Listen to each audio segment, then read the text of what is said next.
हाँ, तो प्यारे भैया बहनें ध्यान देंगे। 10th क्लास में साइंस के अंतर्गत जीव विज्ञान, और जीव विज्ञान में हम लोग पहला पाठ है जैव प्रक्रम। जैव प्रक्रम के अंतर्गत हम लोग ज्ञान प्राप्त करेंगे। तो ये बायोलॉजी, इसमें जैव प्रक्रम चैप्टर का नाम है यानी लाइफ प्रोसेस। जैव प्रक्रम के अंतर्गत हम लोग फोटोसिंथेसिस का ज्ञान करेंगे। फोटोसिंथेसिस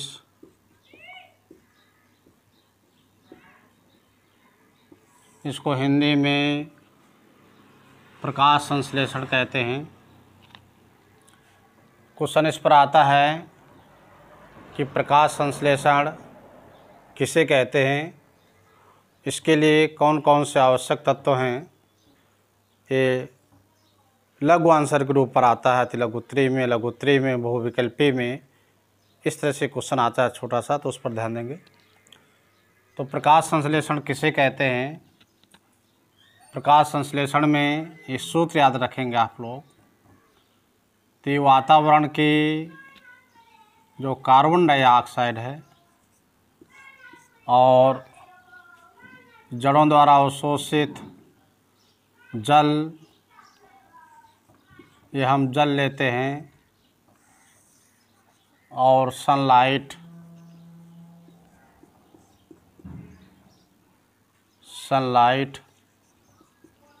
और हरित लवक, क्लोरोफिल, इसके बाद ये C6H12O6 और ये ऑक्सीजन निकलती है, और इसमें तीर ऊपर को लगा रहता है। इसी में फार्मूला नंबर 1, फार्मूला दूसरा भी बनता है, इस पर उसको ध्यान देंगे। इसमें कार्बन डाइऑक्साइड तो आवश्यक होती है, यहाँ जल की मात्रा बढ़ जाती है, 12:2 हो गया।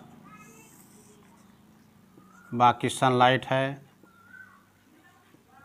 सूर्य का प्रकाश, और ये क्लोरोफिल, यहाँ पर ये ग्लूकोज ऑर्गेनिक फूड मटेरियल का निर्माण होता है।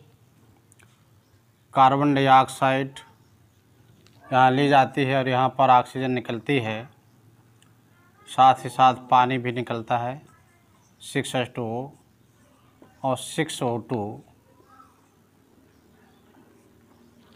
ये दो फार्मूला की आवश्यकता पड़ती है, ऐसा क्यों, ये ध्यान देंगे। तो फोटोसिंथेसिस से ये जैविक क्रिया होती है। जैविक क्रिया शब्द का अर्थ क्या है और इसको हम लोग जैविक क्रिया कहते क्यों हैं। तो नहीं, ऐसी क्रियाएं जिनके द्वारा जीवधारी जीवित रहते हैं उसे हम लोग जैविक क्रियाओं के नाम से जानते हैं। हरे पौधे हैं, ये प्रकाश संश्लेषण क्रिया के द्वारा ये जीवित रहते हैं, इसलिए जो फोटोसिंथेसिस होता है ये जैव प्रोसेस यानी लाइफ प्रोसेस जैव प्रक्रम के अंतर्गत आती है। तो इसकी परिभाषा हम लोग याद रखेंगे, थोड़ा ध्यान देते हैं। प्रकाश कैसे याद करेंगे परिभाषा। तो ये वातावरण की ही कार्बन डाइऑक्साइड,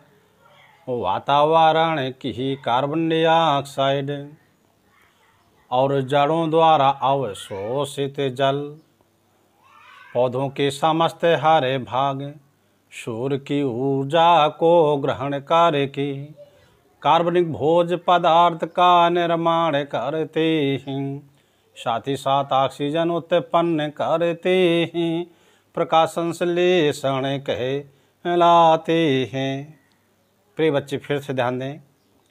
पौधों के समस्त हरे भाग, सूर्य की ऊर्जा को ग्रहण करके वातावरण की कार्बन डाइऑक्साइड, जड़ों द्वारा अवशोषित जल, ये चारों आपस में मिल करके कार्बनिक भोज पदार्थ का निर्माण करते हैं। कार्बनिक भोज्य पदार्थ के साथ साथ उत्सर्जन के रूप पर ऑक्सीजन को उत्पन्न करते हैं। इस संपूर्ण प्रक्रम को हम लोग प्रकाश संश्लेषण के नाम से जाना जाता है। आप यहाँ पर देख रहे हैं कार्बन डाइऑक्साइड पहले लिखा गया है, जल बाद में लिखा गया है, सनलाइट ऊपर लिखा है, क्लोरोफिल नीचे लिखा है पढ़ने में, और यहाँ पर आप देख रहे हैं ये भोजन पहले और ऑक्सीजन बाद में निकल रही है। ऐसा क्यों हुआ? प्रैक्टिकल में एग्जामिनर या वाइवा में आप लोग जाते हैं परीक्षाओं में, प्रतियोगी परीक्षाओं में, वहाँ पर हर टॉपिक इन्हें पूछा जाता है। अब आपको भली भांति ज्ञात होना चाहिए कि ऐसा ये क्यों लिखा गया है। ठीक, अरे भाई ऊपर क्यों लिख दिया गया, या यहाँ लिख दिए देते, ये इसको हम यहाँ लिख देते, या कार्बनिक भोज्य पदार्थ है इसको हम यहाँ लिख देते, इसको पहले लिख देते। ऐसा नहीं किया गया, क्यों?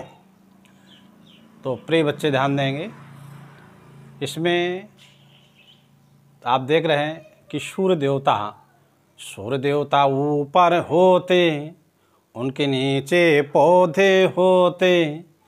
सूर्य देवता ऊपर होते, उनके नीचे पौधे होते। कार्बन डाइऑक्साइड वातावरण में आराम से मिल जाती और पौधों को जड़ों द्वारा अवशोषित जल को अवशोषित करके हरित लवक तक पहुंचाने में अधिक समय लग जाता, इसलिए जल बाद में लिखा जाता, कार्बन डाइऑक्साइड पहले लिखे जाते।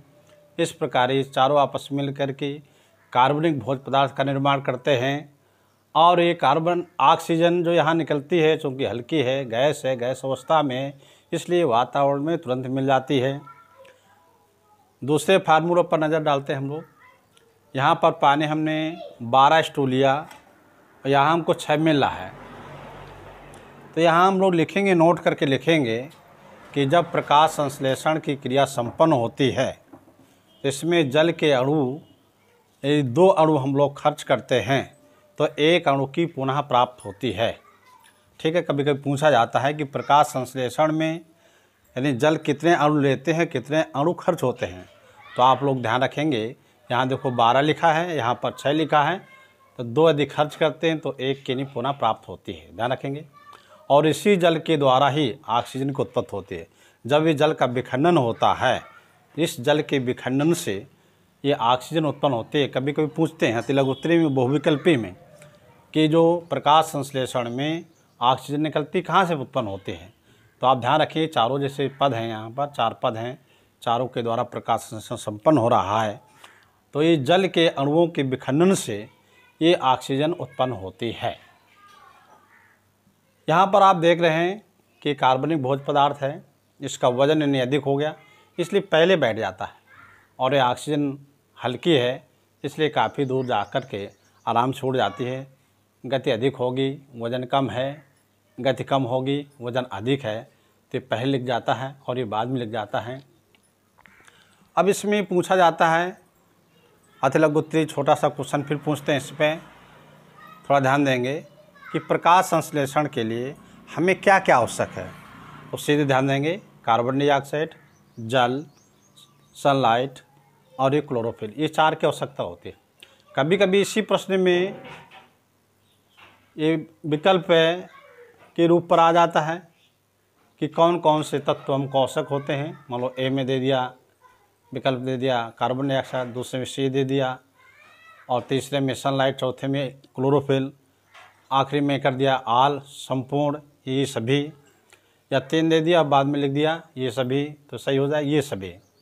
कभी कभी इसमें ब्लैंक, फिल ब्लैंक आ जाता है। मान लो यहाँ जल माइनस कर दिया कि इस सूत्र को पूरा लिखिए, तो यदि आपको याद होगा तो यहाँ पर यानी जल लिख करके अंडरलाइन कर देंगे, या सनलाइट गैप कर दिया तो इसको लिख करके, इस तरह से कई तरह से यानी प्रश्न घूमने की विधि होती है।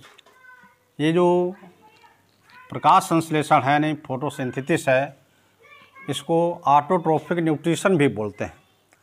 ऑटोट्रोफिक यानी स्वयं भोजन निर्माण करने की क्षमता। ठीक है, तो स्वयं भोजन निर्माण करने की क्षमता ये प्रकाश संश्लेषण यानी हरे पादपों पर होती है, इसलिए हरे पौधे जो होते हैं ऑटोट्रोफिक होते हैं, अर्थात स्वपोषी होते हैं। ठीक, संपूर्ण संसार पर जंतु जो होते हैं और वनस्पतियाँ 2 होती हैं।